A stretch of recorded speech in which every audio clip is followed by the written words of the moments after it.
네, 뉴스천의 이슈메이커 시작하겠습니다. 오늘은 대통령 직속 저출산 고령사회위원회 김영미 부위원장과 이야기를 나눠보겠습니다. 어서 오십시오. 예, 안녕하세요. 네, 안녕하세요. 전 세계적으로 저출산 고령화 시대에 진입하고 있는데 그중에서도 우리나라의 속도가 가장 빠른 것 같습니다. 그만큼 심각하다라는 이야기죠. 저출산 고령사회위원회의 역할이 그럼으로써 더욱더 중요해지고 또 커지는 것 같은데요. 어떤 역할을 맡고 계신지 그 부분 더 설명을 좀 부탁드릴게요. 예, 저출산 고령사회위원회는 위원장이 대통령인 직속기구고요. 우리 정부 차원에서의 저출산 고령화 정책을 총괄하는 기구입니다. 우리나라가 2002년도에 처음으로 그 합계 출산율 1.3명 미만의 초저출산 국가가 됐는데요. 2002년 이후인 2005년 9월에 위원회가 설립된 이후에 중장기적인 이런 인구정책 방향 전략을 수립하고 그리고 다부처 간의 연계나 협력이 필요한 이런 그런 개혁적인 과제들을 발굴해서 기본계획을 수립하고 심의하는 그런 역할을 하고 있습니다. 네, 상황이 심각하다 보니까 나날이 그 역할이 더욱더 커지는 것 같습니다. 우리나라의 출산율이 갈수록 줄어들고 있는데 지금 합계 출산율이 매년마다 나오는데 갈수록 이제 최저 기록을 갈아치우는 것 같아요. 지난해 2022년 기준으로 0.78명이었고 지금 2003년 기준은 아직 나오지 않았지만 이보다 더 줄어들 것으로 또 예상이 되고 있죠. 예, 올해 2월에 예. 통계청에서 작년 23년 합계 출산율 발표를 할 건데요. 네. 예, 0.78보다 더 떨어질 걸로 예측되고 있습니다. 네.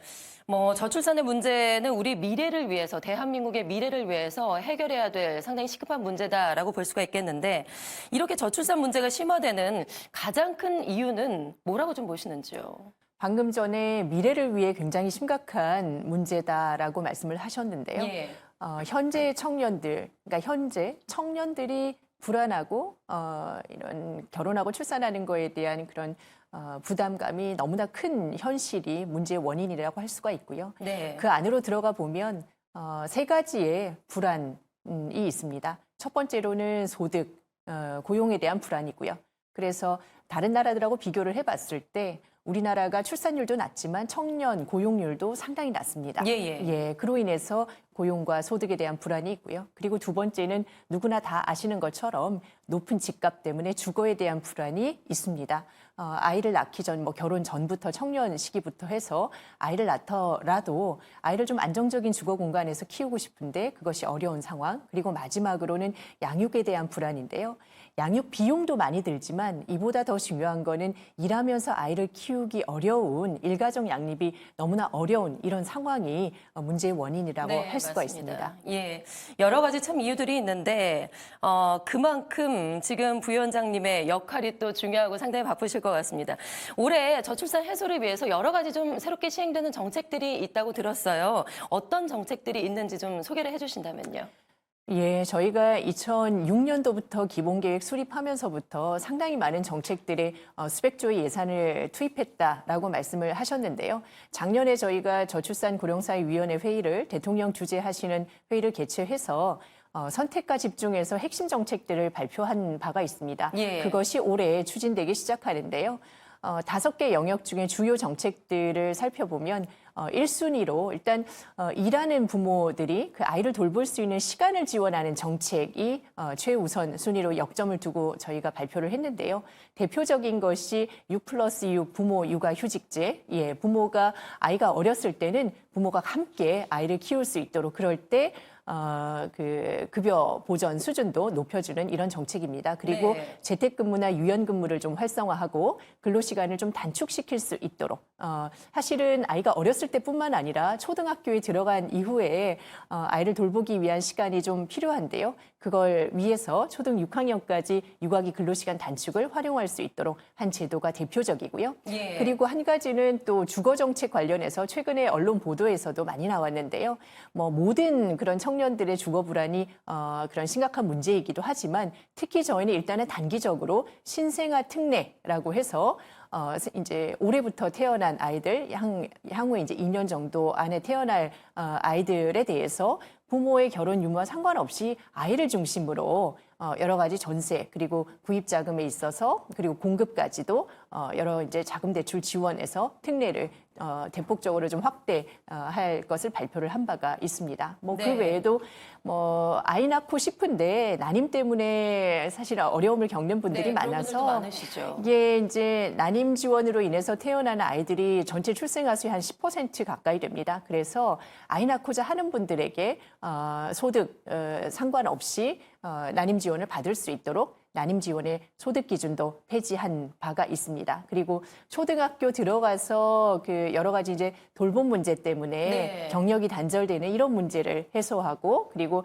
초등부터 공교육을 강화하기 위해서 올해부터 늘봄학교, 이제 초등 돌봄 교육 방과후라고 할 수 있는데요.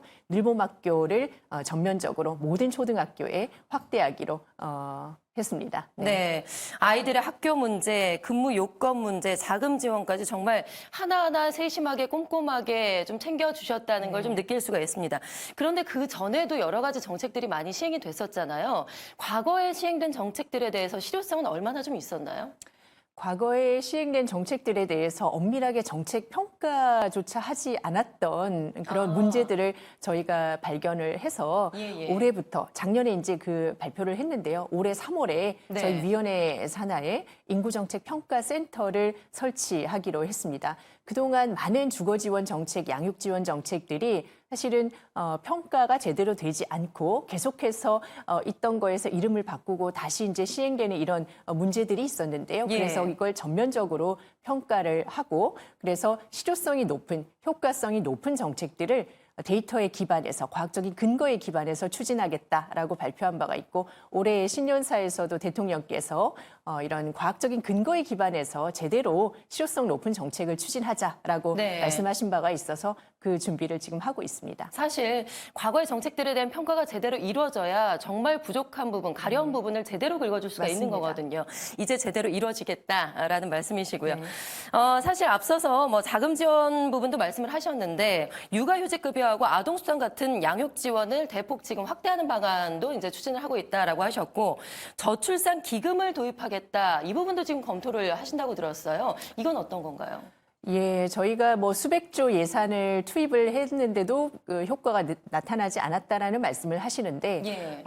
저희 위원회에서 자체적으로 이 그동안 지출되어 온 이런 저출산 예산을 뜯어보고 분석을 해보니 사실은 충분히 직접적인 돌봄과 양육을 지원하는 정책들에 투입되지 않았다라는 것을 이제 확인을 했고요. 예. 뭐 OECD 국가들하고 비교를 해봤을 때 GDP 대비 경제 성장 수준에 비해서 이런 가족 지출에 얼마나 쓰느냐를 비교를 했을 때 OECD 평균이 GDP 대비 한 2.3% 정도 되는데요. 우리나라는 그보다 0.8%포인트 낮은 1.5%였습니다. 그리고 우리가 이제 출산율이 높은 이런 국가들에 해당되는 프랑스하고 비교한다면 절반 수준도 안 되는 그런 상황이어서 가족에 대한 지출을 늘려가는 거는 중요한데요. 그럴 때도 이제 우선순위를 잘 따져야 되는데요. 첫 번째로 저희가 가장 최우선순위로 이제 추진해야 된다라고 생각하고 있는 부분은 육아휴직이나 육아기 근로시간 단축 같은 이런 시간을 지원하는 정책에 있어서 충분히 좀 급여를 보장받도록 하는 정책입니다.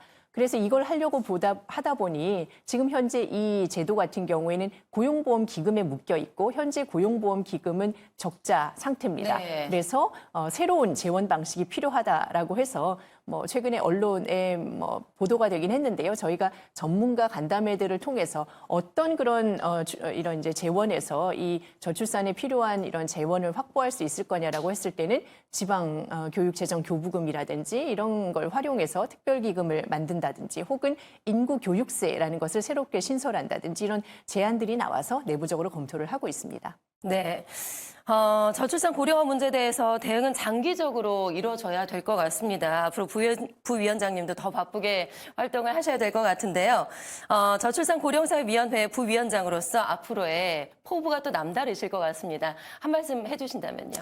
예, 많은 분들이 지금 현재 우리나라의 인구 위기 상황에 대해서 염려를 하고 전반적으로 사회적인 공감대는 좀 형성이 된 것 같습니다. 그런데 이제 남은 것은 특단의 대책도 필요하지만 장기적인 전망을 가지고 우리 청년 세대들에게 비전을 보여줄 수 있어야 된다라는 생각이 듭니다. 그동안 예. 정책 발표는 많이 됐지만 청년들에게 제대로 된 어떤 비전을 제시해 준 적이 있을까라는 생각이 들 정도인데요. 그래서 저희가 올해 상반기 안에 저출산 고령사회 기본계획 재구조화를 하면서 이런 비전 전략들을 발표할 예정입니다. 모든 분들께 좀 당부를 드리고 싶은 것은 정부도 이런 비전 제시를 하면서 중요한 그런 이제 정책들을 발표하고 추진해 나가겠지만 이 문제는 정부 혼자만의 힘으로 되는 문제가 아닙니다. 그래서 모든 특히 기업이라든지 그리고 언론 그리고 여러 이제 사회적인 책임 있는 주체들이 함께 나서 주셔야 되고요. 무엇보다도 미래를 위한 문제이기 때문에 이 미래 세대를 위해서 현재 가지고 있는 기득권을 좀 내려놓더라도 어떻게 하면 지금의 이 위기를 위한 변화를 우리가 함께 해나갈 것인가에 대해서 진지하게 모두가 고민해 주시면 좋겠습니다. 네, 알겠습니다. 앞으로 더 큰 역할을 저희가 기대하면서 지켜보도록 하겠습니다. 지금까지 대통령 직속 저출산 고령사회위원회 김영미 부위원장과 함께 이야기를 나눠봤습니다. 오늘 말씀 고맙습니다. 감사합니다.